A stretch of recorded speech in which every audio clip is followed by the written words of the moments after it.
Бүгін сіздер менен biraz болса да тоқталып сөз кыла турган нерсе Пайгамбарыбыз саллаллаху алейхи ва салламдын ажылыгы жөнүндө сөз кылабыз. Пайгамбарыбыз саллаллаху алейхи ва саллам өзү өмүрүндө 4 жолу умра жасаган, 1 жолу ажылык кылган. Пайгамбар саллаллаху алейхи ва салламдын ошол 1 жолу кылган ажылыгы, ошол биринчи жолу кылган ажылыгы жана акыркы ажылык болуп эсептелет. Ошон үчүн дагы Пайгамбар саллаллаху алейхи ва салламдын ажылыгын Хаджатул Вада деп аташкан. Тагыраак айтканда, Пайгамбар саллаллаху алейхи ва салламдын коштошуу ажылыгы деп айтылат. Неге? Себеби Пайгамбар саллаллаху алейхи ва саллам ошол ажылыктан кийин дүйнөдөн өткөн. Ошол ажылыктан баргандан кийин 2-нчи айда дүйнөдөн өткөн. Ошондуктан дагы Пайгамбарыбыз саллаллаху алейхи ва саллам өзү ажылыкка келип сахабалар төгөрөктөп жүргөн кезде Пайгамбар саллаллаху алейхи ва саллам ажылыкты төөнүн үстүндө жасаган дейт. Эмне үчүн төөнүн үстүндө жасаган десе, Пайгамбар саллаллаху алейхи ва салламдын ар бир жасаган кыймылын 100 000 деген тегеректеп жүргөн сахабалар ар бир кыймылын көрүп туруштук үчүн дейт да. Пайгамбарыбыз жана башка адамдардан айырмаланып туруш үчүн же Пайгамбарыбыз башка адамдардан өзгөчөлөнүп бир болуп туруш үчүн эмес. Пайгамбарыбыз хикматы эмнеде экен? Ар бир жасап аткан амалы көрүнүп туруштук үчүн Пайгамбарыбыз төө менен жасаган дейт. Ошол Пайгамбарыбыз саллаллаху алейхи ва салламдын төө менен жасап жүргөн кезде Пайгамбарыбыз ар убакыт сайын Хузу анни манасикакум, менден ажылыктын амалдарын толук алып калгыла. Лаалли ла хаджу маакум ба'да амин хада деген. Менден толук ажылыктын амалдарын алып калгыла, балким силер менен мен кийинки жылы ажылык кыла албай калам дейт Пайгамбарыбыз. Пайгамбарыбызга Аллах Таала тарабынан ушул ажылыкты акыркы ажылык экендигине ишара кылат Пайгамбарыбыз. Ошон үчүн дагы Пайгамбар саллаллаху алейхи ва салламдын ар бир кылып аткан ажылыгын толук алып калганга сахабалар дагы ушунчалык ар бир кыймыл аракетин Пайгамбарыбыз көз жүрүп турушкан.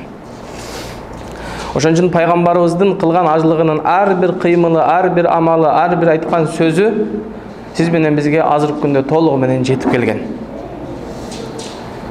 Мына ошон үчүн дагы Пайгамбар саллаллаху алейхи ва саллам ар бир кылган амалынын жөнөкөй амал болсо дагы Пайгамбар саллаллаху алейхи ва салламдын ажылыгындай ажылык кылганга аракет кылып калышыбыз керек ажыкелер. Сиз менен биздин көпчүлүгүбүздүн азыркы кылып аткан ажылыгыбыз бул Хаджатул Ислам деп айтылат, фарыз болгон ажылык. Бул фарыз болгон ажылыктын ар бир амалын толук кылып калганга аракет жасашыбыз керек. Эмнеге? Себеби дегенде Аллах Таала балким сиз менен биздин дагы бул акыркы ажылыгыбыз болуп калышы мүмкүн. Балким мындан кийин кайра бул жака келбей калышыбыз мүмкүн.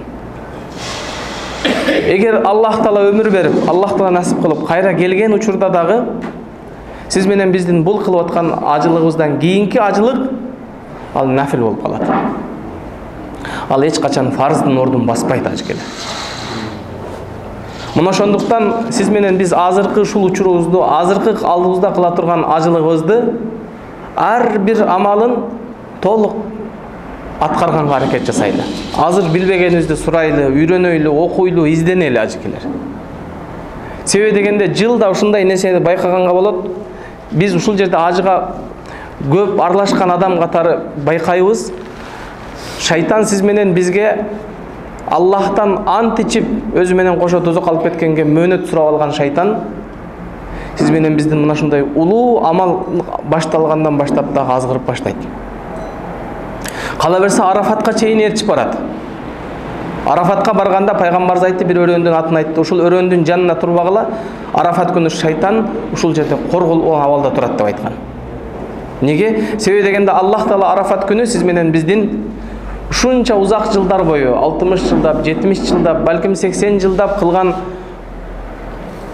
күнөө амалдарыбызга себепчи болгон, бизди басбаса кылган шайтандын ошончо кылган эмгегин Аллах Таала бир күндө, бир убакытта, тагыраак айтканда түш огондон күн батканга чейинки ажылардын жалынып, жалбарып жаратканга кылган дуасы менен бүтүндөй кечирип салат деп айткан. Мына ошон үчүн шайтанга эң оор болгон күн болуп калат.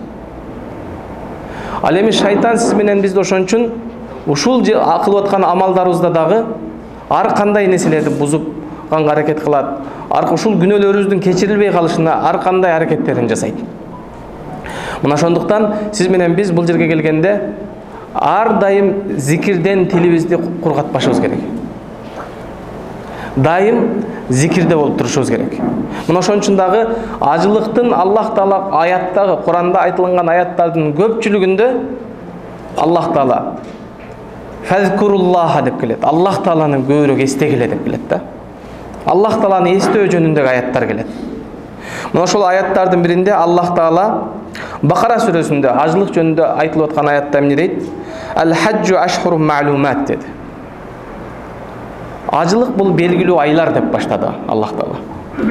Ажылык бул белгилүү айлар дегени ажылык Рамазан айынан кийинки Зулхиджа айы, анан Зулкаада, андан кийин азыр биринчи Шаввал, андан кийин Зулкаада, андан Зулхиджа. Мына ушул 3 ай ажылыктын айы болуп эсептелет.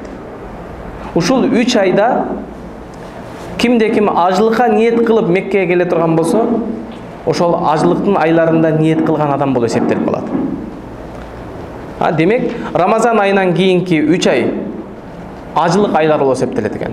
Шаввал айы, Зулкаада, андан кийин мына сиз менен биз азыр турган Зулхиджа айы. Мына ушул айларда Аллах Таала айтат, кабар берип. Мына ушул белгилүү айлар ажылык айлары деп баштады. Андан кийин Аллах Таала айтат: فَمَنْ فَرَضَ فِيهِنَّ الْحَجَّ فَلَا رَفَثَ وَلَا فُسُوقَ وَلَا جِدَالَ فِي الْحَجِّ деп баштады. Кимге ажылык Аллах Таала фарз кылгандан кийин ал ажылыкта ал адам вала рафаса деди.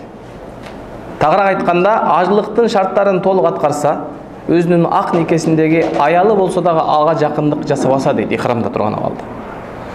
Алымдарыбыз бул аяттын тафсиринде айтат, жакындык дегенде ошол аял киши менен эркектин ортосунда мамилеге алып бара турган сөздөр, кыймыл аракеттен дагы оолак болуу, алыс болуу деп айткан. Себеби сиз менен бизди жогоруда айткандай шайтан амалыбызды толук бузуп кеткенге аракет кылат. Бул жерде өзүбүздүн ак никедеги аялыбыз жөнүндө Аллах Таала кабар берип атат.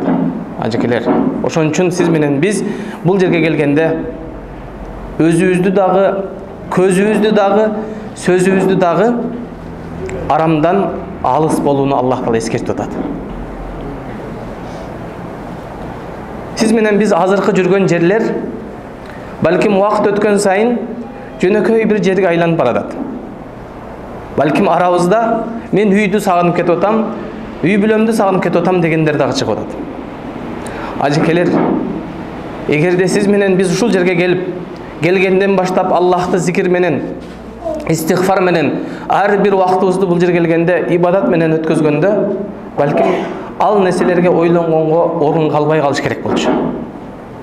Демек, сиз менен бизде кемчилдик. Бул жерге келгенде бул жердин ыйыктыгын, бул жердин кадыр баркын Аллахтын алдында канчалык жогору экендигин сезгенибизде, балким үй бүлөбүз эсибизге келбей калат эле. Аллах Тааланы ушунчалык көп зикир кылганыбызда. Бул жерлер ушундай жерлер. Пайгамбарыбыз саллаллаху алейхи вассалам ушул жерде төрөлгөн. Ушул жерде пайгамбарыбыз пайгамбарлыкты баштап, ушул жерде пайгамбарыбыз 13 жыл дават кылган жер. Пайгамбарыбыз саллаллаху алейхи вассалам сүйгөн жүрөгү байланган жерлер бул жерлер. Мына ошондуктан дагы пайгамбар саллаллаху алейхи вассалам 13 жыл дават кылгандан кийин Аллахтын буйругу менен пайгамбарыбыздын эң жакын адамдары пайгамбарыбызды өлтүрөбүз деген чечим кабыл алган кезде Аллахтын буйругу менен пайгамбарыбыз Меккеден Мединага көчкөнгө Аллах Таала буйрук берген, уруксат берген.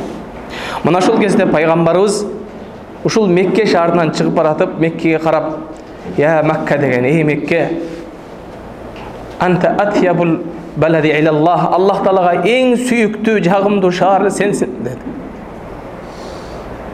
"Лаула ахраджатни каумук", эгерде сенин элиң мени кууп чыкпаганда, "Ама саканта гайрак", сенден башкасына мен жашай албайт элем, жашабайт элем" деп пайгамбарыбыз көзүнө жаш алып чыгып кеткен жер. Мына ошон үчүн пайгамбарыбыз саллаллаху алейхи вассалам бул Меккеден Мединага баргандан кийин Аллах Таалага жалынып жалбарып, дуа кылып, пайгамбарыбыз саллаллаху алейхи вассаламга Аллах Таала пайгамбарыбыздын урматына Медина шаарын харам шаарга айландырып берген. Медина шаарындагы Меккедеги дажал киргенге тыюу салынган чоң бир экинчи шаарга айлантып берген пайгамбарыбызга. Бирок пайгамбарыбыз Меккеден чыгып баратканда, Меккеден чыккысы келбестен өзү төрөлүп өскөн, Аллахтын алдындагы эң ыйык болгон шаардан чыккысы келбей чыгып кеткен жер болчу. Ал эми сиз менен биз бул жерден балким качан кетебиз деп тезирээк чыккыбыз келип аткандар бар. Мына ошон үчүн пайгамбарыбыз саллаллаху алейхи вассалам жакшы көргөн нерсени жакшы көрүү, пайгамбарыбыз сүйгөн нерсени сүйүү, пайгамбарыбыз саллаллаху алейхи вассалам жактырган нерсени жакшы көрүү бул чыныгы момун мусулман адамдын белгиси болуп эсептелет. Мына ошон үчүн дагы Аллах Таала эгерде сиз менен биз Аллахты чындап жакшы көрүп сүйө турган болсок, анда пайгамбарыбызды ээрчүү менен, пайгамбарыбызга эргешүү менен болгондугун баса белгилеп, Аллах Таала аятта эмне деди? Аузу биллахи минаш шайтанир ражим. Ин кунтум тухиббуналлаха. Эгерде силер Аллахты чындап сүйөм, чындап жакшы көрөм деп айткаңар, фаттабиуни, анда айткан үммөтүңө мага эргешкиле деп дейт. Аллах Таала буйрук кылып атат. Айткын сенин үммөтүңө мага эргешкиле деп дейт. Анда натыйжада эмне болот дейт? Ин кунтум тухиббуналлаха фаттабиуни юхиббукумуллах. Эгер силер ошондо пайгамбарга эргеше турган болсоңор, ошондо Аллах Таала силерди дагы жакшы көрөт, сүйөт деди. Юхиббукумуллах, Аллах Таала сүйүп эле койбостон, ва ягфир лакум зунубакум, Аллах силердин күнөөлөрүңөрдү ошондо толук кечирет деп айтты. Ал эми сиз менен биздин жападан жалгыз Аллахтан жараткандан үмүт кылып келген бир гана үмүт өзү эмне? Аллахтан күнөөлөрүбүздү кечирилишин үмүт кылып келгенбиз барбыз. Демек сиз менен биз бул жерге келгенде ар бир пайгамбар саллаллаху алейхи вассаламдын сүннөтүнө амал кылганга аракет жасабыз керек. Ажылыкта азыр ушул күндөрдө карап көрсөңүз, исламда 5 фарыз болсо, 5 фарыздын бардыгын толук аткарып калганга мүмкүнчүлүк турат ажкелер. 5 вакыт намазыбыз. Исламда 5 фарыз бар, билебиз барыбыз, Биринчисин Аллах Таалага иман келтирүү. Аллахка иман келтиргенден кийин экинчиси намаз. Үчүнчүсү орозо. Төртүнчүсү зекет, бешинчиси ушул сиз менен биз азыр үмүт кылып турган ажылык болуп атат. Эми ушул жерге келген кезде, балким сиз менен биз 5 вакыт намазыбыз балким харамда болуп аткандар бар арабызда. Балким жок дегенде 5 вакыт намазыбыз Меккенин ичинде жамаат менен окулуп атат ажкелер. Демек Аллах Таалага иман келтиргенден кийин экинчи исламдагы зарыл болгон кыямат күнү эң биринчи сурала турган намазыбызды тургузганга Аллах Таала мүмкүнчүлүк берип атат. Намазыбызды тургузганга ушул жерде 1 ай бою эгерде адам 5 вакыт намазына харамга каттап турган болсо, андан кийин ушул жерде кел жамаат менен намазды такбируллага жетишип окуп тура турган болсо, пайгамбар саллаллаху алейхи вассалам эмне деди? Кимде ким 40 күн такбируллага калбастан такбируллага жетишип намаз окуй турган болсо, имам менен тең кулакка окуй турган болсо, Аллах Таала ал адамды нифактыктан, экижүздүүлүктөн, мунафыктыктан куткарат деп айткан. Мына ошон үчүн сиз менен биз өз жүрөгүбүз, иманыбызды өзүбүз коргоп кала турган, өз иманыбызды өзүбүз колго алып кала турган бир чоң бир мүмкүнчүлүк таап турат ушул жерде ажкелер. Себеби бул жерде окулуп аткан намазыбыз, буга чейин кайра кайра айтып атабыз эмне? 100 000 эсе артык. 100 000 эсе артык боло турган. Бир намазыбыз тагыраак мындай болжол менен айтканда 150 000, 55 000 жыл 55 000 жыл бир намазыбыз. Эгер 5 вакыт намазыбыз боло турган болсо, анда 255 000 жылдан дагы артык намаз окулганга тете болуп атат. Мына ошон үчүн сиз менен биз бул жерге келгенде Аллах Тааланы көбүрөөк эстейли. Аллах Таала мына ошон үчүн бул аятта Аллах Таала не деди? Вала рафаса вала фусука деди. Жана фусук, фасыктык, күнөө иштерди жасабаса деп атат Аллах Таала. Бул жерде күнөө иштерди жасабаса дегенде, демек сиз менен биз бул жерде кылынган сооптуу иштерди, бул жерде кылынып аткан сиз менен биз жогоруда айткан намаздарыбыз 100 000 эсе болсо, ушул жерде тутулуп аткан орозо, нафил орозолорубуз 100 000 эсе болот деп сүйүнүп аткан болсок, бул жерде кылынып аткан сиз менен биз азыр жогоруда айттык, исламдагы 5 фарызды амалга ашырып калганга Аллах мүмкүнчүлүк бере турган бир убакыт. Намазыбызга бекем болсок, андан кийин орозобуз. Мына пайгамбар саллаллаху алейхи вассалам мына азыркы алгачкы Зүлхиджа айынын алгачкы 10 күндүгүн бул күндөрдүн эң абзели деген пайгамбар. Түндөрдүн эң абзели Кадыр түндүн акыркы күндүгүнө камтылгандай эле түндөрдүн эң абзели. Ал эми күндөрдүн эң абзели эмне экен? Ушу Зүлхиджа айынын алгачкы 10 күндүгүнө камтылган. Мына ошон үчүн пайгамбар ушул күндө кылынган ибадаттарды Аллах жолунда жихад кылгандан да жогору турат деп айтты. Ошондо сахабалар сураган кезде пайгамбар эмне деди? Аллах жолунда жанындагы, малындагы курбандык кылып, Аллах жолунда кайра кайтып келбей калгандын дагы соогунан жогору турат деп атат да, көрдүңүздөрбү? Мына ошон үчүн ушул айларда, ушул күндөрдө азыр Аллах Таалага эң сүйүктүү күндөрдүн сүйүктүү күнү турат. Анын ичинде Арафат дагы турат. Мына ошон үчүн пайгамбар саллаллаху алейхи ва саллям Арафат күнү кимде ким орозо кармай турган болсо, пайгамбар эмне деди?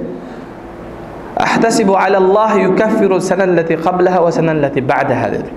Мен Аллахтан үмүт кылам, ажылык күнү кармалган орозо бир жыл мурунку жана бир жыл кийинки күнөөлөрдүн кечирилишине себеп болот деп атат ачык. Көрдүңүздөр, бул күнү пайгамбарыбыз саллаллаху алейхи ва саллям өзү ооз ачык болгон бирок. Пайгамбарыбыз саллаллаху алейхи ва саллям билесиздер, Аллах Таала күнөөсүн кечирген, бейиштен сүйүнчүлөнгөн зат болгонуна карабастан, пайгамбарыбыз Арафатка барган кезде күн огондон баштап, түш огондон баштап, күн батканга чейин асыр намазы менен пешин намазын окуп, андан кийин үммөткө эң акыркы кайрылуу кутбасын жасагандан кийин күн батканга чейин пайгамбарыбыз колун түшүрбөстөн дуа кылып турган деп айтылат. Пайгамбарыбыз саллаллаху толук күнөөлөрү кечирилген зат, ошончолук ибадат менен алек болуп турган дейт. Ал эми сиз менен биз күнөөкөр пенде, ар бирибиз күнөөкөрбүз. Ар бирибиз абалыбызды Аллах менен өзүнүн ортобузда аябай жакшы билебиз кандай экендигин. Эми ошондой пайгамбарыбыз саллаллаху алейхи ва саллям ошондой дуа кылып турган деп атат. Ошон үчүн сиз менен биз ошол күнү орозо кармаганга, ал алымдардын айтканына караганда ажылыкка келбегендер үчүн бир пайгамбарыбыздын көргөзгөн сүннөтү деп айтылат. Ошон үчүн билсеңиздер, сиз менен биз дайым эмне дейбиз? Курбан айттан бир күн мурунку убакытты Арапа деп бири-бирибизди дайым эмне кылабыз? Чайга чакырабыз, бири-бирибизге оокат кылып, бири-бирибизди коноктоп чакырып турабыз. Бири-бирибизге кошуна колоңдор, бири-бирибизге тамак узатабыз. Эмне үчүн? Сиз менен биздин ата-бабаларыбыз ушул сүннөткө амал кылган, ушул сүннөткө тирилген, ушул сүннөт менен жашашкан. Алар орозо кармап, оозачар болгондуктан бири-бирин тамакка чакырып, бирин-бири тамак узатып атышат. Ал эми сиз менен биз динден алыстагандын натыйжасында ошол орозосу унутулуп, Арафа дегенде бири-бирибизге тамак берүү гана бир адатка айланып калган. Демек сиз менен биз ушул жерде турганда, артыбызда турган ар бирибиз жакындарыбызга, туугандарыбызга жеткизели. Арафат күнү орозо кармаганга. Арафат күнү эгерде ажылыкта келген адам дагы орозо кармасага каршылык жок шариятыбызда. Бирок пайгамбарыбыз саллаллаху алейхи ва саллямдын ооз ачык болгон хикматы, пайгамбарыбыз саллаллаху алейхи ва саллям арсалнака илля рахматан лил аламин, аламга сени райым рахмат пайгамбар кылып жибердик деген үчүн пайгамбарыбыз ажыга келген момун мусулман бир туугандары кыйналып калбасын, шайы кетип, алсыз болуп, фарыз болгон ажылыкты аткара албай калбасын деп пайгамбарыбыз ооз ачык экендигин көргөзүп койду. Мына ошон үчүн сиз менен биз Арафат күнү кармалган орозо ушундай улуу ибадаттардын бири болуп эсептелет. Улуу унутулуп калган сүннөттөрдүн бири болуп эсептелет. Мына ушул сүннөткө амал кылганга, артыбызда калгандарга жеткизгенге аракет кылалы ачыкелер. Андан кийин, демек бул айдын ичинде ушул күндөрдө орозо кармаганга дагы мүмкүнчүлүк болуп аткандай эле, ушул күндөрдө сиз менен биз зекетибизди берип калганга мүмкүнчүлүк боло турган күндөр. Көпчүлүк адамдар билесиздер, Рамазан айында зекет чыгарат, билесиздер, Рамазан айында күндөрдүн эң абзели болгон түндөр камтылган үчүн Рамазан айында көбүрөөк чыгарганга аракет жасап аткандай эле, мына Зүлхижжа айынын алгачкы 10 күндүгүндө дагы зекет чыгарганга аракет кылыш керек. Рамазанда чыгарбай калгандар болсо. Өзү негизи шариятыбызда ошол садака кылып аткандар дагы бул садака дагы мындан да соогу көп болсун деген үмүттө ошол күндөрдү тандайт. Чындыгында шариятыбызда зекет берүү ошол мөөнөткө жеткенден баштап бир жыл толгондон кийин ошол сакталып калса, ошол күндөн баштап фарыз болот, ошол күндөн баштап берүү милдеттендирилет. Себеби дегенде кедей кембагалдын акы Рамазан айына же болбосо Зүлхижжа айынын 10 күндүгүнө эле камтылып, ушул күндөргө эле касталып калбайт. Муктаж адамдардын муктаждыгы ар убакытта болушу мүмкүн. Мына ошондой эле сиз менен биз ушул айда зекет бергенге дагы бир мүмкүнчүлүк десеңиз, ушул күндөрдө сиз менен биз зекет бере албасак дагы садака кылганга бир чоң мүмкүнчүлүктөр турат. Бул жерде кылынган, Мекке шаарында кылынган, харамда кылынган бардык ибадаттарды алымдар намаз сыяктуу 100 000 эсе артык болушун Аллахтан үмүт кылабыз деп айткан. Себеби дегенде пайгамбарыбыз саллаллаху алейхи ва саллям билесиздер, жанагы Сулх Худайбияга келген кезде, пайгамбарыбыз умрага келген кезде, ошол убактагы Мекке эли пайгамбарыбызды киргизбей койгон кезде, пайгамбарыбыз саллаллаху алейхи ва саллям 15 күндөн ашык ушул Меккеде турган. Меккеге кире албастан.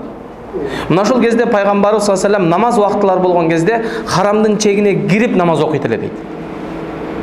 Мына ошондуктан алымдар айткан, Меккеде жасалып аткан, окулуп аткан намаздарыбыз, жасалып аткан башка ибадаттарыбыз дагы Аллахтын алдында ошондой 100 000 эсе артык болушун Аллахтан үмүт кылабыз деген. Демек, ушул жерде азыр кылып калган, садака кылып калганга дагы мүмкүнчүлүк бар. Кала берсе, өзүбүз дагы убактыбызды атайын Аллах үчүн, Аллах жолунда ажыратып, өзүбүздүн өмүрүбүздөн зекетибизин чыгара турган бир мүмкүнчүлүк бар. Аллах жолунда чыгып, Аллах жолуна өмүрүбүздү сарптаганга, өмүрүбүздүн зекетин чыгара аткандай бир мүмкүнчүлүк бар ажыкелер. Андан кийин 5-чиси бул ажылык.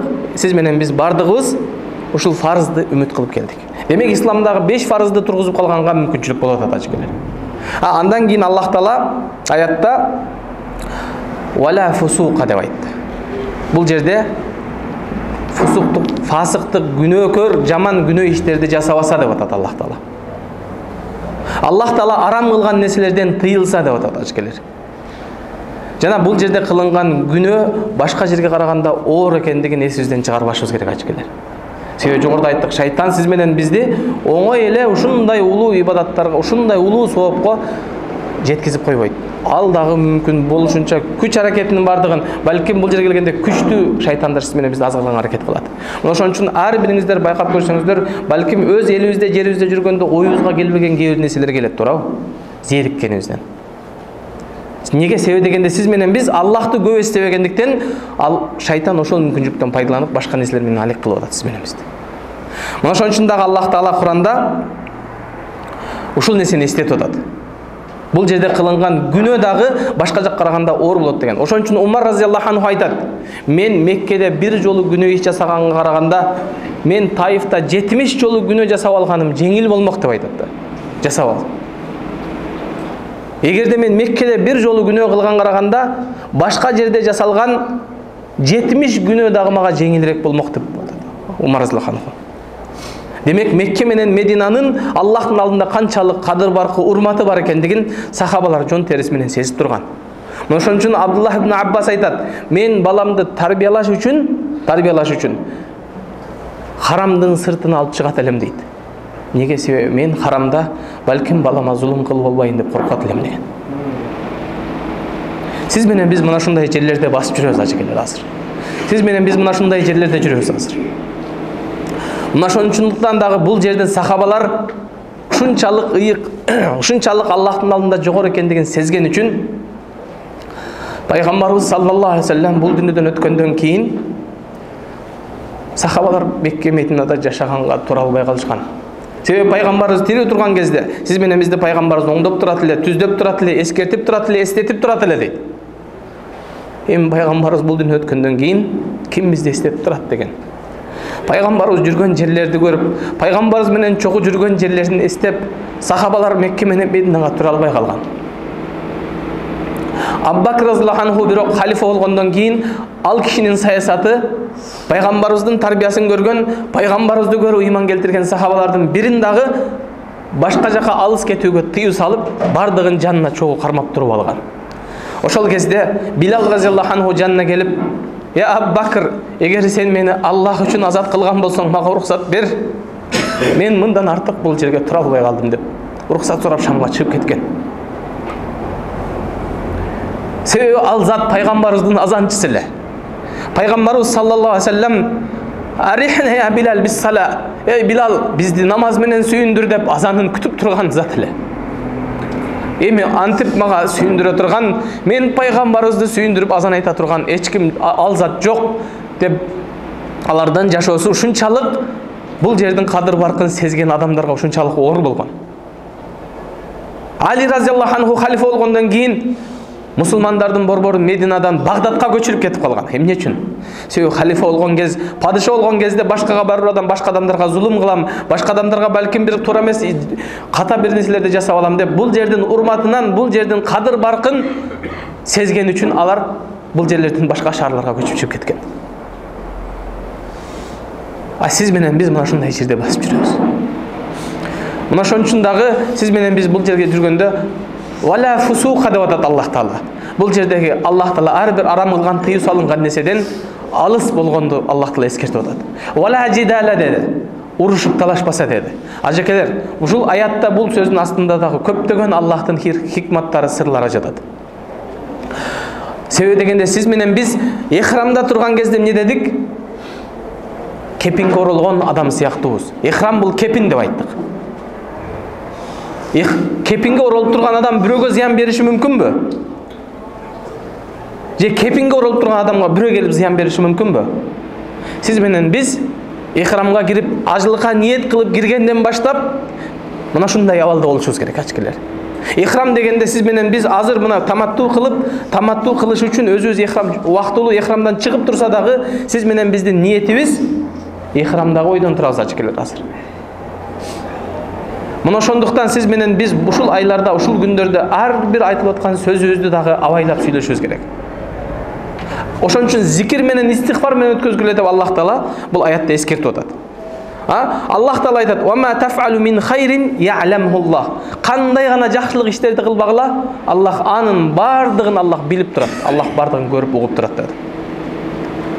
Аллах Таала бардыгын угуп көрүп билип турат. Андан кийин Аллах Таала эмне деди? "Фатазавваду фа инна хайру заду тaqwa" dedi. Бардығыз ажылыққа қамданып атабыз. Бардығыз ажылыққа азық оқатыбызды қамдап атабыз, жекелер. Бірақ Аллах Таала не дейді? Фатазавваду дейді. Азықтанғыла, даярданғыла дейді. Фа инна хайру заду тaqwa dedi. Эми ошол азықтардың Аллахтың алдындағы ең жақшысы бұл тақуалық деп атат. Құдайдан қорқу деп атат. Демек сіз менен біз бұл жерде тұрғанда әрбір амалыбызды ушундай кылдаттык менен ушундай нерсе менен амалыбызды аткарганга аракет кыла турган жерде. Құдайдан коркула деп атат. Ваттакуни я улил албаб. Акыл ээлери менден коркула деп Аллах Таала экинчи буйругун эскертип атат. Демек бұл жерге кирген кезде Құдайдан коркуу менен әрбір баскан кадамыбызды балким ойлонуп баса турган бир мүмкүнчүлүк болот ажекелер. Балким пайгамбар саллаллаху алейхи жашаган жер, пайгамбарыбыз жүргөн жер деп әрбір баскан кадамыбызды Аллахтан үмүт кылып, балким мен ушул басып жүргөн жерлерим пайгамбар саллаллаху алейхи изине дал келип калабы деген үмүт менен баса турган убакыттар ушундай жерлерде жүрөт ажекелер. Мына ошон үчүн дагы имам Дарул Хижра болгон пайгамбар саллаллаху алейхи көчүп барган шаарынын имамы деген лакап алган имам Малик 4 мазхабтын бир негиздөөчүсү кейде өзі жалғыз көчелерді аралап басқанын көретін адамдар. Ошол кезде кейбір адамдар, имам, сен эмне үчүн өзүң жалғыз бұл көчелерді басып жүрөсүң деп айтып сураган кезде, бұл көчелер биздин пайгамбарыбыз жүргөн жерлер, бұл биздин сүйүктүү пайгамбарыбыз баскан жерлер. Балким менин бир кадамым пайгамбардын кадамына дал келип калабы деген үмүт менен басам деп айткан. Мына ошон үчүн сиз менен биз азыр ушул жерде жүргөндө ар бир кадамыбызды Аллахтан үмүт кылып баса турган жерлер. Тавафукка барган кезде пайгамбарыбыз таваф кылган жерде басып жүрөбүз. Пайгамбар саллаллаху алейхи ошол жерде намаз окуган жерге барып басып намаз окуп атабыз. Аллахтан балким менин чекемди коюп сажда кылган пешинем Аллах Тааланын сажда кылган, пайгамбары сажда кылган жерге саждам дал келип калабы деген үмүт менен сажда кыла турган жерлерде басып жүрөбүз ажекелербиз. Пайгамбар саллаллаху алейхи сүйгөн пайгамбар саллаллаху алейхи чыккысы келбестен жүрөгү байланган жерден чыгып кеткен жерден жүрөбүз, басып жүрөбүз, жашап жүрөбүз ушул жерлерде ажекелер. Мына ошон үчүн сиз менен биз вала жидала деп эскертип атат. Бул жерде урушуп талашпагыла. Бул жердин урматына дагы, бул жердин Аллахтын алдындагы кадыр баркы үчүн дагы өзүбүздү тыйып сабырдуулук кармашыбыз керек ажекелер. Өзүбүздү сабырдуулук менен сабырдуулук сыфатына өзүбүз даярдашыбыз керек.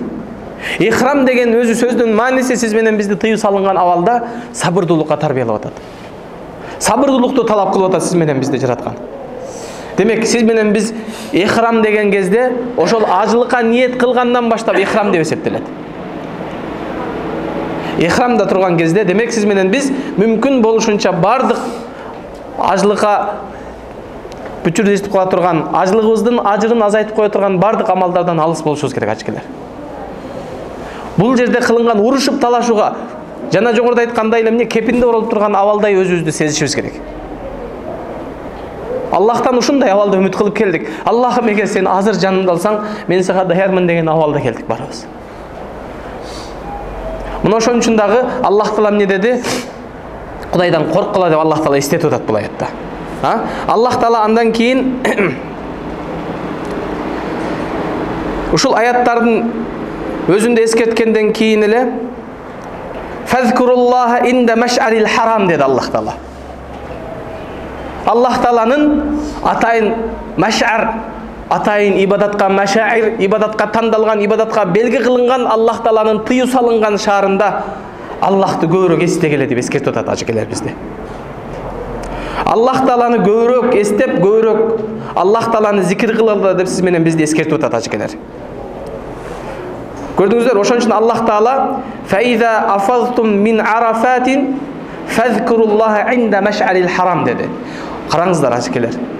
Biz жогоруда айттык, пайгамбарыбыз саллаллаху алейхи ва саллям Арафатта туруп күн батканга чейин жалбарып жаратканга дуа кылып турган эле деп атабыз. Аллахтан күнөөлөрүнүн кечиришин үмүт кылып, кечке зикир менен, ибадат менен, истигфар менен, Куран окуп, колубуздан келген бардык ибадаттар менен, зикир менен алек болгон адамдарга Аллах Тааланын буйругу караңыздар. Не дейт?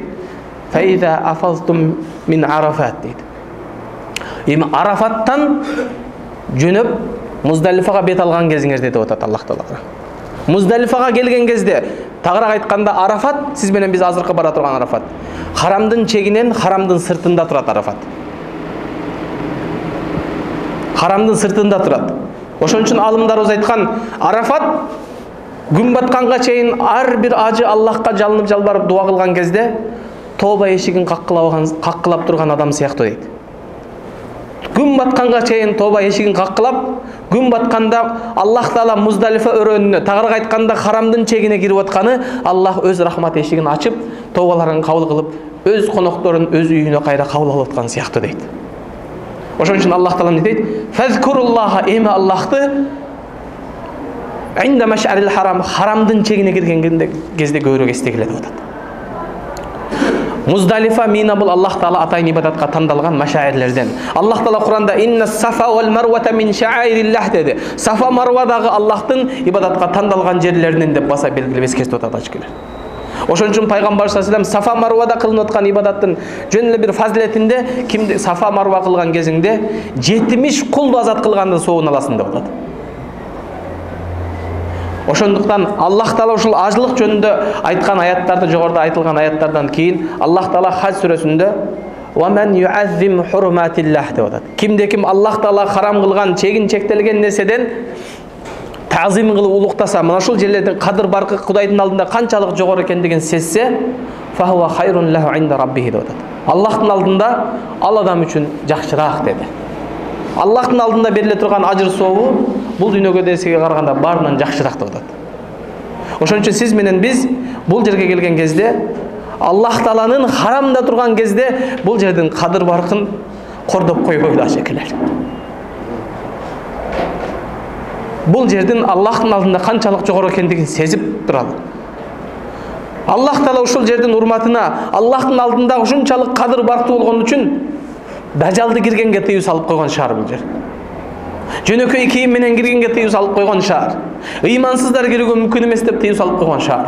Бул шаардын өз өсүп чыккан бактарактарын, гүлдөрүн жулуп сындырганга тыюу салынган шаар. Бул жердин урматына жан жаныбарларын дагы аңчылык кылып уулаганга тыюу салып койгон шаар. Кала берсе көчөдө жүрүп жүргөн жандыктарды ыза бергенге болбойт харамга келгенде ажекелер. Ушул жердин урматына.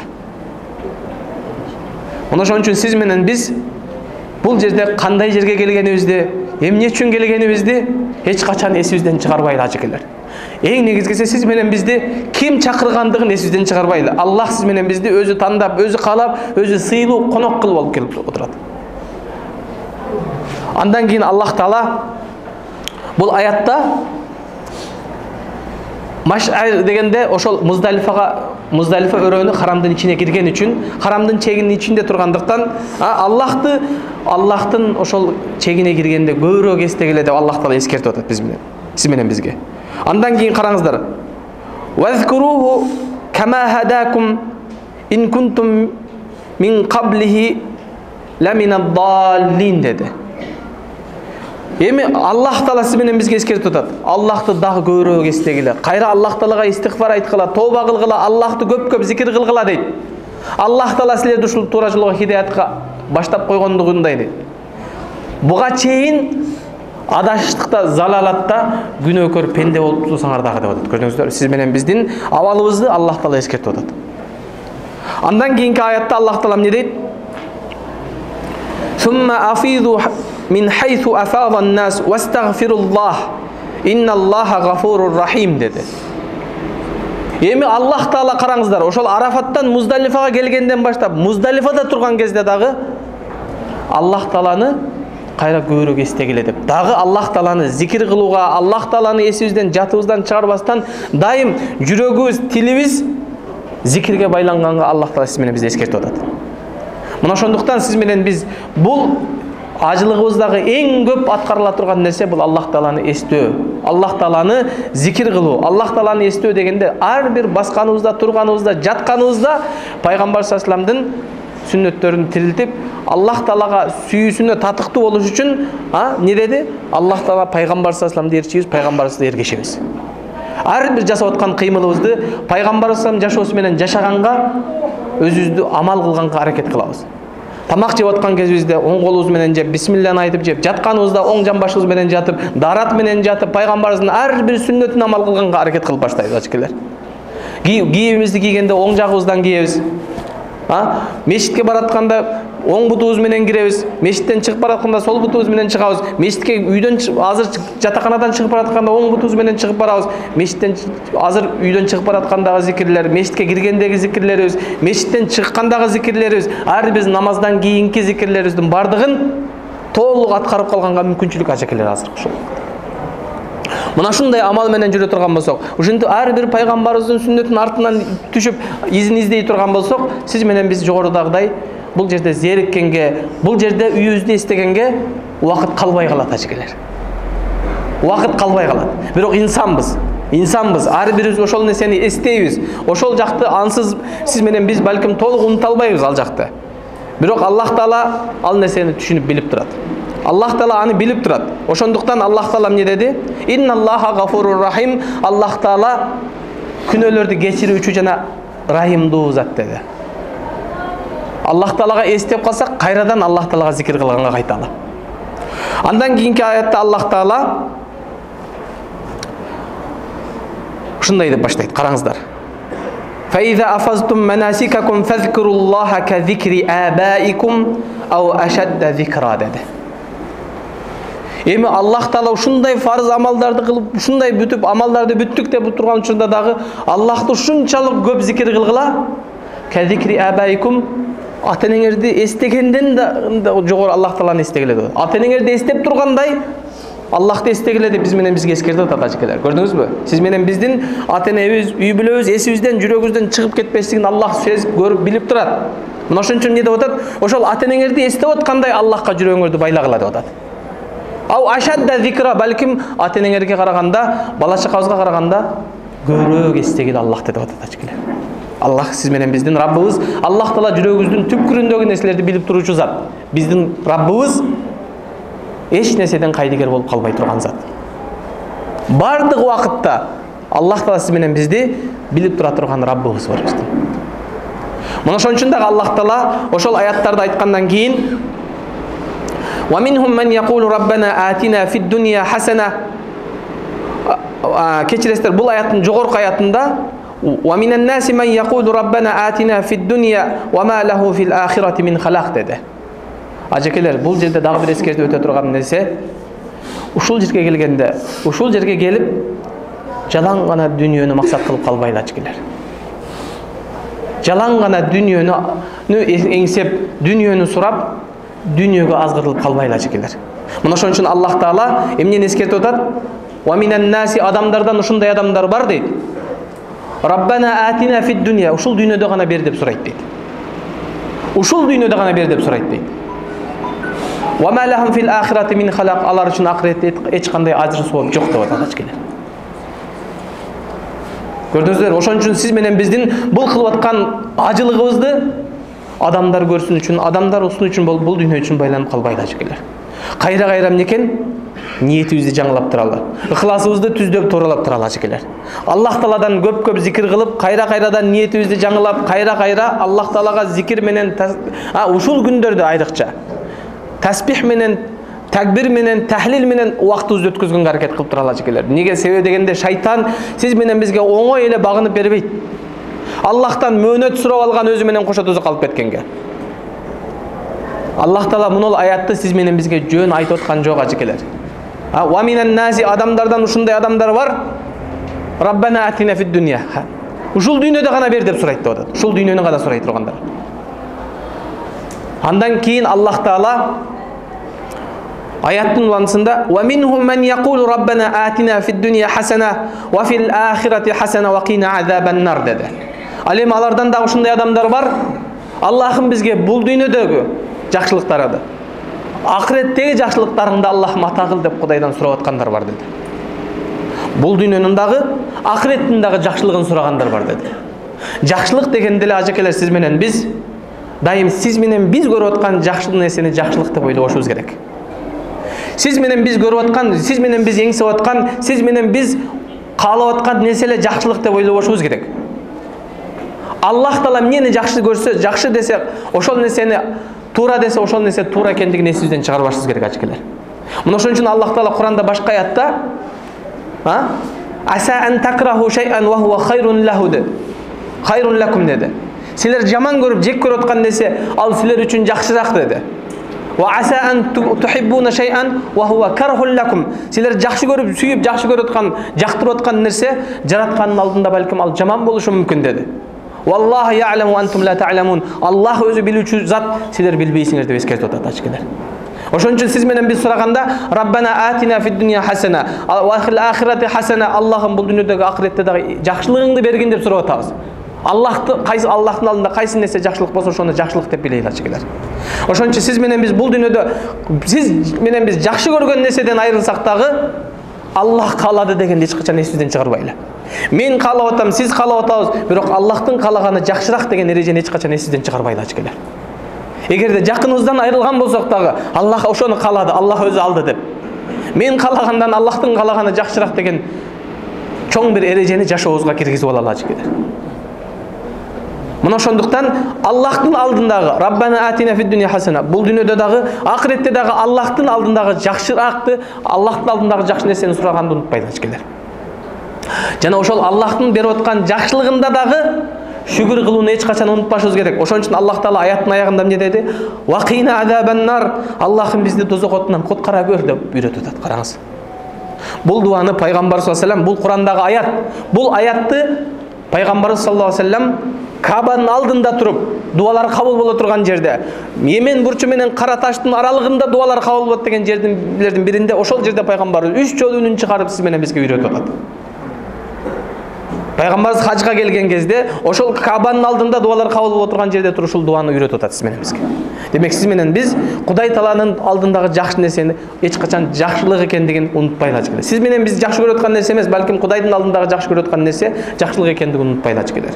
Мына ошон үчүн кандай гана жакшылык болбосун, сиз менен биз ойлоп аткан нерсе жакшы эмес, балким Аллахтын алдындагы жакшы деген нерсени унутпаш үчүн Пайгамбар саллаллаху алейхи вассаламдын бир хадиси эсимге келип атат. Пайгамбар саллаллаху алейхи вассалам бир хадисте ушундай дейт. Аллахтын сиз менен бизге берип аткан ар бир нематы шүгүр кылышыбыз керек. Аллах Таала эмне деди? Ошон үчүн тозок отунан куткара көр деди. Балким Аллахтын сиз менен бизге берип аткан нематтарына шүгүр кыла албай калышыбыз мүмкүн. Аллах Таала ошон үчүн Куранда ла ин шакартум, эгер силер шүгүр кылсаңар ла азиданнакум деп Аллах Таала ант ичип айтып атат ажекелер. Чындыгында сиз менен биз ант ичкен кезде эмне үчүн ант ичебиз? Бири-бирибизди ишендириш үчүн, мен айтып аткан нерсе туура экендигин, акыйкат экендигин сизге аныкташ үчүн бири-бирибизге ант ичебиз. Туурабы ажекелер?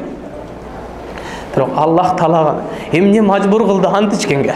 Аллах Таала Куранда аятта эмне деп атат? Ла ин шакартум ла азиданнакум. Эгер силер шүгүр кыла алган болсоңор, мен албетте мындан дагы арттырып берем деп Аллах Таала ант ичип атат өзүнө өзү. Аллахтын берип аткан нематтарына шүгүр кыла алсаңар деп атат. Бирок Аллах Таала сиз менен бизге берип аткан нематтар ушунчалык чексиз. Аллахтын сизге берип аткан нематтары ушунчалык чексиз.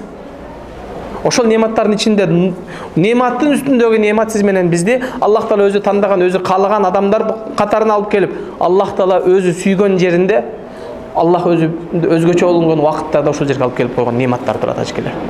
Эми ушундай мүмкүнчүлүктөн пайдаланып, Аллахка жалым жалбарып тооба кылып калбасак, Аллахка жалым жалбарып истигфар айтып күнөөлөрүбүздөн кечиришин Аллахка сурабасак, ушул жерге келип өзүбүздү өзүбүз өзгөртө албасак, анда качан кайсыл жерге барып өзгөртөбүз деген суроо турат ажыкелер.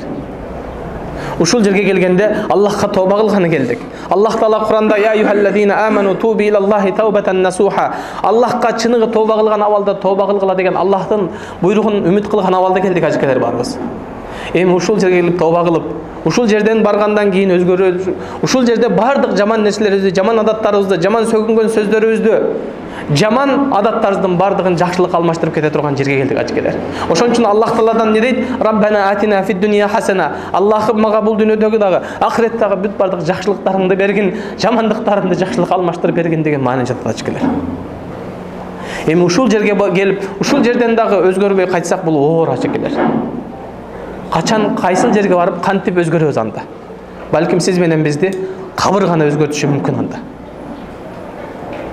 Мына ошондуктан Аллахтан жалынып жалбарып сурап кетем. Барыбыздын ушул жерден кайткан кезде пайгамбарыбыз саллаллаху алейхи вассалам өзү убада кылгандай, жаңы деден төрөлгөндөй күнөөдөн жуулган абалда кайтууну барыбызга насип кылсын ажыкелер. Вакина азабан нар деп эскертип атат, сиз менен бизди дозок отунан куткара көр деп атат.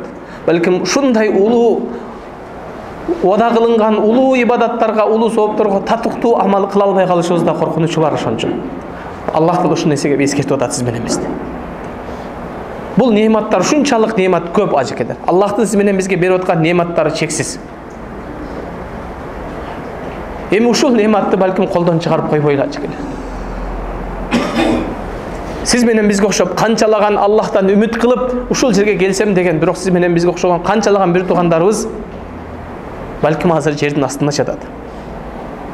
Кече бар болчу сиз менен биздин арабызда. Бүгүн жок. Канчалаган адамдар үмүт кылып ушул жерге келсем деп, бирок сиз менен биздин артыбызда калды.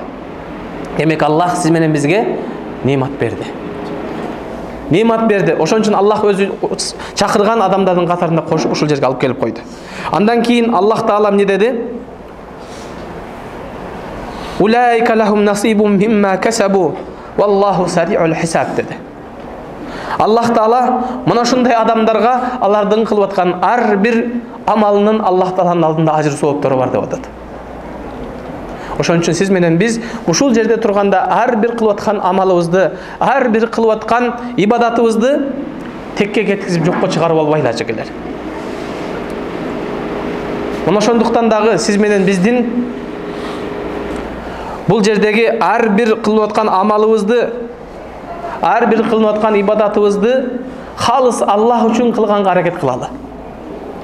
Балким оң колубуз кылып аткан садаканы сол колубуз билбей кала турган деңгээлде, даражада, ошол деңгээлде пайгамбарыбызга көп-көп садака кылалы. Андан кийин экинчи эскерте турган нерсе, бул жерде пайгамбарыбыз саллаллаху алейхи вассаламдын бир хадисин эсибизге келет. Пайгамбар саллаллаху алейхи вассалам ушул жерде ажылыкты аткарып,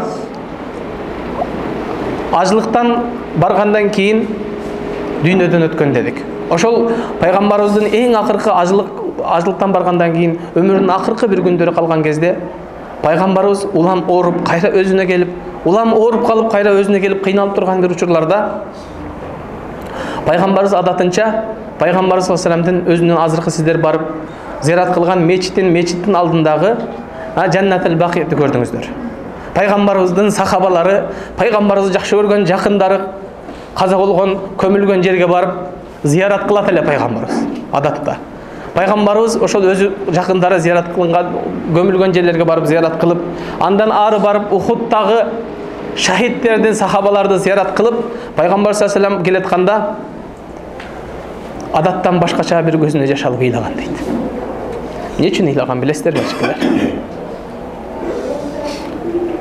Сиз менен бизди пайгамбар сагынып ыйлаган.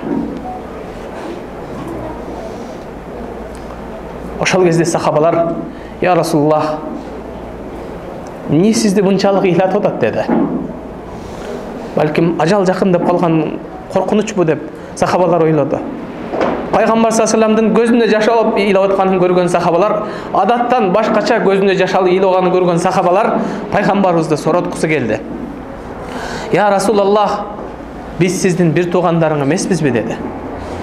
Мына ушул кезде пайгамбарыбыз саллаллаху алейхи вассалам жок деди. Пайгамбар саллаллаху алейхи вассалам мен бир туугандарымды сагындым деп айтты. Ошол кезде пайгамбар саллаллаху алейхи вассалам ушундай ыйлап атканын көргөн сахабалар, я Расулаллах, биз сенин Аллах жолундагы бир туугандарың эмеспизби деп соротконго аракет кылышты да. Бирок пайгамбарыбыз саллаллаху алейхи вассалам менин бир туугандарым деди. Мен сагынып көзүмө жаш алып, көз жашын пайгамбарыбыздын барак көз жаштарын төгүп аткан менин бир туугандарым мен өткөндөн кийин келет деди. Силер менин сахабаларымсыңар деди. Силер мени көрүп ыйман келтирген, силер менин сухбатташ замандаштарымсыңар деди. Мен көзүмө жаш алып ыйлап аткан менин бир туугандарым мен өткөндөн кийин келет деди. Мени көрбөстөн туруп алар ыйман келтирет деди. Мени көрбөстөн туруп ыйман келтирип, мага эргешет деди алар. Сиз менен бизди пайгамбарыбыз эстеген. Сиз менен бизди пайгамбарыбыз эстеген үчүн пайгамбар саллаллаху алейхи вассалам курбандык чалып аткан кезде хада анни деген, бул менден, ва хада ли уммати деген. Бул курбандык мен үчүн болсо, бул курбандыктын бирөө менин үммөтүм үчүн деп сиз менен биз үчүн пайгамбарыбыз бир курбандык чалган. Ошол пайгамбарыбыз саллаллаху алейхи вассалам эстеген, сагынган пайгамбар саллаллаху алейхи вассалам сиз менен бизди жакшы көрүп, пайгамбарыбыз көзүнө жаш алган үммөттүн бир бөлүгү сиз менен биз азыр ушул жерге келип отурабыз. Ошон үчүн пайгамбарыбыз саллаллаху алейхи вассаламдын мечитин зиярат кылганын барган кезде, пайгамбарыбыз саллаллаху алейхи вассаламдын кабырын зиярат кылганын барган кезде, ар бирибиз я Аллахым, мен ошол пайгамбарыбыз саллаллаху алейхи вассаламдын сагынычынан жооп кылып келдим деген бир сезим жүрөгүбүздө туруш керек. Аллахым, мен ошол пайгамбарыбыздын көз жашына татыктуу үммөт болуп жашай алдымбы деген бир сезим жүрөгүбүздө туруш керек. Мына ошон үчүн ушул жерлерге келген кезде, ушул жерлерде турган кезде пайгамбарыбыз саллаллаху алейхи вассаламга көбүрөөк салават айта алачу экенер. Саллаллаху алейхи вассалам. Пайгамбарыбыздын аты аталган кезде, пайгамбарыбыздын атын биринчи уккан кезде дайым пайгамбарыбызга салават айтканды унутпайлачу экенер. Мына ошон үчүн дагы пайгамбарыбыз эскертип айткан, кимде-ким менин атым аталган кезде салават айтпаган адам бул эң сараң бахыл адам деп айткан. Ал өзүнө өзү залым адам. Себеби эмнеге? Пайгамбарыбыз саллаллаху алейхи вассалам бир хадисте эмне деди? Мен салла алейя салатан вахида деди. Ким мага бир жолу салават айта турган болсо, саллаллаху алейхи Аллах ага саллаллаху алейхи ашара деди. Ага 10 жолу салават айтат деген. Сиз менен биздин Аллахка болгон салаватыбыз менен Аллахтын сиз менен бизге айтылып аткан салаваттын айырмасы асман менен жер салыштырылып болбой турган нерсе ачыкелер. Мына ошон үчүн пайгамбарыбыз саллаллаху алейхи вассаламга дайым салават айтканды унутпайлачу экенер. Бул жерде жүргөндө зикир менен, истигфар менен, зикир менен жүрүү менен бирге пайгамбарыбыз саллаллаху алейхи вассаламга салават айтканды унутпайлачу экенер бул жерде. Сиз менен бизге ушундай пайгамбарыбыз эстеп, акырында ошол пайгамбарыбыз акыркы убакыттарда дагы ассала деп намаз, андан кийин ошол сөз акыркы сөздөрүндө пайгамбар саллаллаху алейхи вассалам уммати деп сиз менен бизди эстеп өтүп кеткен пайгамбарыбыз. Пайгамбар саллаллаху алейхи вассаламдын ошон үчүн мен сиздерге сөзүмдү жыйынтыктап атып, пайгамбарыбыз саллаллаху алейхи вассалам бул дүйнө менен коштошордон алдын акыркы сөздөрүнөн балким кээ бир сөздөрдү эстетип өтөм ажыкелер. Пайгамбарыбыздын ахирул калимати сайидина Мухаммадин Расулиллах саллаллаху алейхи вассалам деди. Пайгамбарыбыздын бул дүйнө менен коштошордогу эң акыркы айтылган кээ бир сөздөрү. Пайгамбарыбыз эмне деди? Я айюхан нас, эй адамдар, эй момун мусулмандар, эмне дейт? Мауидукум ма'ия лейсат дунья деди. Силер менен кезектешип, силер менен жолуга турган жерибиз бул дүйнө эмес деди пайгамбарыбыз. Мауидукум ма'ия индал хауд. силер менен кезиге турган жерибиз, жолга турган жерибиз Кудайым буйруса акыретте хауздын алдында болот dedi пайгамбарыбыз. Пайгамбарыбыз саллаллаху алейхи ва саллям ошол хаузга барган кезде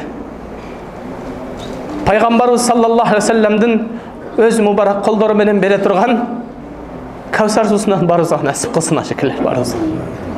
Ошол кезде Пайгамбарыбыз саллаллаху алейхи ва саллямга сахабалар bir кездерде пайгамбарыбызга айтышкан: "Я Расулуллах, ошол күнү ушунчалык бардык пайгамбарлар, бардык үммөттөр болсо, сиз менен бизди кантип таанып аласыз" деген кезде пайгамбарыбыз айткан: "Бул дүйнөдө дарат алган жериңер кыямат күнү нур болот. Топ аттардын арасынан кашкалуу ат кандай айырмаланып турса, мен силерди ошондой таанып алам" деген. Ошол хауздун алдында турган кезде пайгамбар саллаллаху алейхи ва саллям ошол дарат алган жерлеринизден менин үммөтүм бул кой бергиле деп бер жака өз пайгамбарыбыз чакырып тура турган бир мезгил келет дейт. Пайгамбар ошон үчүн "Мав'идукум ма'ия индал хауз" деди. Ошол хауздун алдында эми кезигебиз деди пайгамбарыбыз. Ошол жерде пайгамбарыбыз кээде бул менин үммөтүм болчу деп, бул менин үммөтүм деп кээде чакырган кезде периштелер тосуп кое турган бир убакыт келет ажыкелер. Аллахым барыбызды мына ушундан сактасын. Азыр ушул дүйнөдө дагы, азыр ушул мезгилде дагы барып пайгамбарыбызды кээде раудага кирип намаз окуйм десек, тосуп койгон адамдар болуп атат, көрүп атасыздарбы? Бул нерседен сабак ала турган нерсе турат. Акыретти сиз менен бизге эстетип атат ажыкелер. Акыретке чейин бул дүйнөдө бизди пайгамбарыбыздын алдынан раудадан тосуп коюп атат ажыкелер. Эртең бирок бул дүйнөдө адамдар тосуп аткан болсо, акыретте Аллахтын периштелери тосуп коет. "Ла тадри ма хадаса бa'dak." Булар сенден кийин эмне амал кылганын билбейсиң деп жакын жолотпой коет ажыкелер бизди. Аллахым барыбызды мына ошондон сактасын. Мына ошон үчүн пайгамбарыбыздын эң акыркы сөздөрү эмне болду? "Мав'идукум ма'ия индал хауз." Силер менен Кудайым буйруса хауздун алдында деди. "Валлахи кааннани анзуру илейхи мақами хаза" деди. Мен ушул жерде силерди көрүп тургандай силерди көрүп турам деп пайгамбарыбыз дагы сиз менен бизге илинип атат. Пайгамбар саллаллаху алейхи ва саллям ушунчалык сиз менен бизди жакшы көргөн. Эми сиз менен биз пайгамбарды жакшы көрөм, пайгамбарды сүйөм. Менин ал пайгамбарым, мен пайгамбардын үммөтүмүн деп аткан зат пайгамбарды жакшы көрүш үчүн пайгамбар жакшы көргөн нерсени жакшы көрүү керек. Пайгамбарды жаман көргөн, жек көргөн нерседен алыс болуп жаман көрүшүбүз керек ажыкелер. Эми өзүбүз таразалап, Аллах менен өзүбүздүн ортобуздагы абалыбызды ар кимибиз өзүбүз жакшы билебиз ажыкелер. Өзүбүздү таразалап көрөлү. Андан кийин пайгамбар саллаллаху алейхи ва саллям кайрадан "Я айюханнас", ey адамдар деди. "Валлахи мал фахру ахша алейхи" деди.